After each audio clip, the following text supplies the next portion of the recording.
ಇನ್ನು Dubai to Bengaluru Ramya ಚಿನ್ನದ ರಹಸ್ಯ ತನಿಖೆ ನಡೀತಾ ಇದೆ. ಯಾವ ರೀತಿಯಾಗಿ ಮಾಹಿತಿಗಳು ಹೊರಬೀಳ್ತಾ ಇದೆ ಅಂತಂದ್ರೆ ಎಲ್ಲರೂ ಕೂಡ ಗಾಬರಿಯಾಗಿರುವಂತಹ ಅನೇಕ ವಿಚಾರಗಳು ಹೊರಗೆ ಬರ್ತಾ ಇದೆ. ಸ್ಮಗ್ಲಿಂಗ್ ಸುಂದರಿಯ ಜೊತೆಗೆ ಸಂಪರ್ಕದಲ್ಲಿದ್ದವರಿಗೆ ಈಗ ನಡುಕ ಶುರುವಾಗಿದೆ. ರಮ್ಯಾ ಸಂಪರ್ಕದಲ್ಲಿದ್ದವರಿಗೆ ಸಂಕಷ್ಟ ಕಾದಿದೆಯಾ? ಹಾಗಾದ್ರೆ ಡಿಆರ್ಐ ಅಧಿಕಾರಿಗಳಿಂದ ರಮ್ಯಾ ರಾವ್ ಆಪ್ತರನ್ನ ವಿಚಾರಣೆ ನಡೆಸಲಾಗ್ತಾ ಇದೆ. ರಮ್ಯಾ ಪತಿ ಜತಿನ್ ಸೇರಿದಂತೆ 10ಕ್ಕೂ ಹೆಚ್ಚು ಮಂದಿಯನ್ನ ಈವರೆಗೂ ವಿಚಾರಣೆ ನಡೆಸಲಾಗಿದೆ. ನಟಿ ರಮ್ಯಾ ಜೊತೆ ಸಂಪರ್ಕದಲ್ಲಿದ್ದವರಿಗೆ ನೋಟಿಸ್ ಕೂಡ ನೀಡಲಾಗಿದೆ. ವಿಚಾರಣೆಗೆ ಹಾಜರಾಗುವಂತೆ ನೋಟಿಸ್ ಕೂಡ ನೀಡಲಾಗಿದೆ.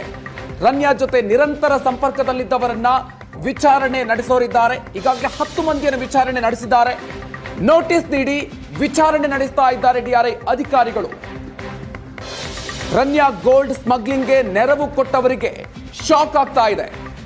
ಯಾರೆಲ್ಲ ಈ ಪ್ರಕರಣದಲ್ಲಿ ಸಿಕ್ಕಾಕೊಳ್ತಾರೆ, ಯಾರಿಗೆಲ್ಲ ಸಂಕಷ್ಟ ಕಾದಿದೆ, ಎಲ್ಲರೂ ಕೂಡ ಈಗ ಆತಂಕದಲ್ಲಿ ಕಾಲ ಕಳೆಯುವಂತ ಪರಿಸ್ಥಿತಿ ಇದೆ. ಡಿಆರ್ಐ ಅಧಿಕಾರಿಗಳು ಒಂದು ಕಡೆಯಲ್ಲಿ ವಿಚಾರಣೆಯನ್ನ ನಡೆಸ್ತಾ ಇದ್ದಾರೆ, ಮತ್ತೊಂದು ಕಡೆ ಸಿಬಿಐ ಕೂಡ ಪ್ರಕರಣಕ್ಕೆ ಎಂಟ್ರಿ ಕೊಟ್ಟಿರೋದು. ಸೊ ಹೀಗಾಗಿ ಈ ಪ್ರಕರಣದಲ್ಲಿ ಯಾರೆಲ್ಲ ಸಿಕ್ಕಾಕೊಳ್ತಾರೆ, ಯಾರದೆಲ್ಲ ಪಾತ್ರ ಇದೆ, ಎಲ್ಲವೂ ಕೂಡ ಇನ್ನಷ್ಟೇ ಸ್ಪಷ್ಟ ಆಗಬೇಕಾಗಿದೆ. ಇಲ್ಲಿವರೆಗೂ ಕೂಡ ಈ ಪ್ರಕರಣದಲ್ಲಿ ರಮ್ಯಾ ಜೊತೆಗೆ ಸಂಪರ್ಕದಲ್ಲಿದ್ದವರಿಗೆ, ಅವರ ಆಪ್ತರಿಗೆ ನೋಟಿಸ್ ಕೊಟ್ಟು ವಿಚಾರಣೆಯನ್ನ ನಡೆಸಲಾಗಿದೆ. ಹಲವಾರು ಮಂದಿಗೆ ಈಗಲೂ ಕೂಡ ನೋಟಿಸ್ ಅನ್ನು ನೀಡಲಾಗಿದ್ದು, ವಿಚಾರಣೆಗಾಗಿ ನೋಟಿಸ್ ಮೂಲಕ ಸೂಚನೆಯನ್ನ ಕೊಡಲಾಗಿದೆ.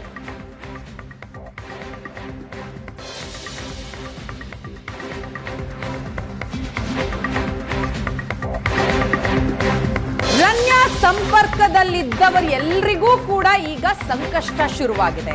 ಈ ರಮ್ಯಾ ಸ್ಮಗ್ಲಿಂಗ್ ಕೇಸ್ನಲ್ಲಿ ಸಚಿವರುಗಳ ಹೆಸರುಗಳು ಕೂಡ ಮುನ್ನೆಲೆಗೆ ಬಂದಿರುವಂಥದ್ದು. ರಮ್ಯಾಗೆ ಸಹಾಯ ಮಾಡಿದಂತಹ ಸಚಿವರಿಗೂ ಕೂಡ ಹಾಗಾದ್ರೆ ನೋಟಿಸ್ ಹೋಗುತ್ತಾ?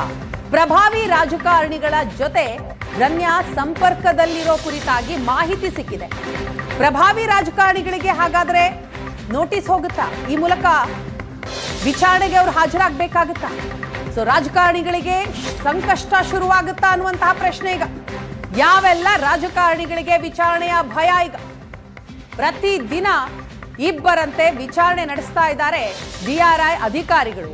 ಅನುಮಾನ ಇರುವವರಿಗೆ ನೋಟಿಸ್ ಕೊಟ್ಟು ವಿಚಾರಣೆಗೆ ಬನ್ನಿ ಅಂತ ಕರೆಸ್ತಾ ಇದ್ದಾರೆ. ನೋಟಿಸ್ ಬರುತ್ತೋ ಅನ್ನೋ ಆತಂಕದಲ್ಲಿ ಈಗ ಪ್ರಭಾವಿಗಳಿದ್ದಾರೆ. ಇದರ ಜೊತೆಗೆ ಸಚಿವರುಗಳಿಗೂ ನೋಟಿಸ್ ಹೋಗುತ್ತಾ? ವಿಚಾರಣೆಗೆ ಅವರು ಕೂಡ ಹಾಜರಾಗಬೇಕಾಗುತ್ತಾ? ರಮ್ಯಾ ಮೊಬೈಲ್ನಲ್ಲಿ ಸಿಂಡಿಕೇಟ್ ಪ್ರಭಾವಿಗಳ ಮಾಹಿತಿ ಸಿಕ್ಕಿದೆ. ಅಧಿಕಾರಿಗಳ ತನಿಖೆಗೆ ಈಗ ರಮ್ಯಾ ಸಂಪರ್ಕಿತರು ಬೆಚ್ಚಿ ಬಿದ್ದಿದ್ದಾರೆ. ಯಾರ್ಯಾರನ್ನ ತನಿಖೆಗೆ ವಿಚಾರಣೆಗೆ ಕರೀತಾರೋ ಅನ್ನೋದು ಟೆನ್ಷನ್ ಶುರುವಾಗಿದೆ. ರಮ್ಯಾ ಬೆನ್ನಿಗಿದ್ದ ಪ್ರಭಾವಿಗಳ ವಿಚಾರಣೆಗೆ ಒಂದು ಕಡೆ ಡಿಆರ್ಐ ಸಿದ್ಧತೆಯನ್ನ ಮಾಡ್ಕೊಳ್ತಾ ಇದೆ, ಮತ್ತೊಂದು ಕಡೆ ಸಿಬಿಐ ಕೂಡ ತನಿಖೆಯನ್ನ ಚುರುಕುಗೊಳಿಸಿದೆ. ಬನ್ನಿ ಬಗ್ಗಿನಷ್ಟು ಹೆಚ್ಚಿನ ಡೀಟೇಲ್ಸ್ ನೀಡ್ತಾರೆ ನಮ್ಮ ಪ್ರತಿನಿಧಿ ಚೇತನ್ ಇದೀಗ ನಮ್ಮ ಜೊತೆಗೆ ನೇರ ಸಂಪರ್ಕದಲ್ಲಿದ್ದಾರೆ. ಚೇತನ್, ಇದೀಗ ಡಿಆರ್ಐ ಅಧಿಕಾರಿಗಳು ಇಲ್ಲಿವರೆಗೂ ಕೂಡ ಹಲವು ಮಂದಿಗೆ ನೋಟಿಸ್ ಅನ್ನು ಕೊಟ್ಟಿದ್ದಾರೆ. ಸೊ ಯಾರ್ಯಾರು ವಿಚಾರಣೆಗೆ ಹಾಜರಾಗಿದ್ದಾರೆ, ಯಾವ ರೀತಿಯಾಗಿ ಪ್ರಕರಣದ ತನಿಖೆ ಸಾಗ್ತಾ ಇದೆ ಚೇತನ್?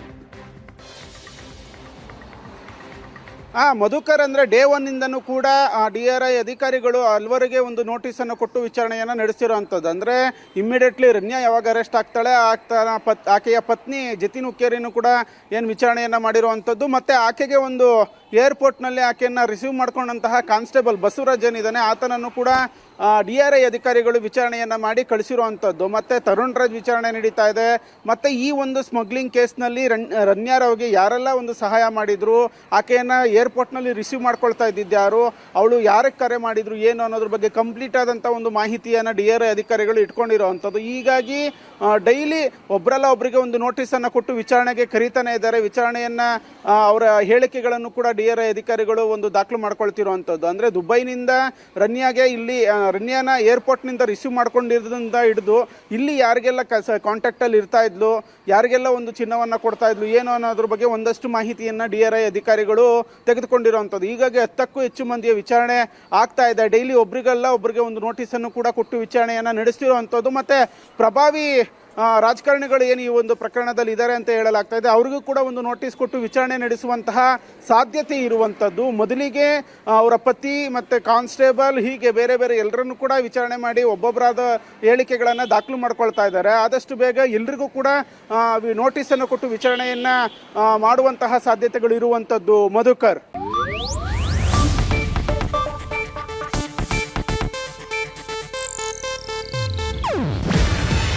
ಇದು ಏಷ್ಯಾನೆಟ್ ನ್ಯೂಸ್ ನೆಟ್ವರ್ಕ್ ಪ್ರಸ್ತುತಿ. ನೀವು ನೋಡ್ತಿದ್ದೀರಾ ಏಷ್ಯಾನೆಟ್ ಸುವರ್ಣ ನ್ಯೂಸ್.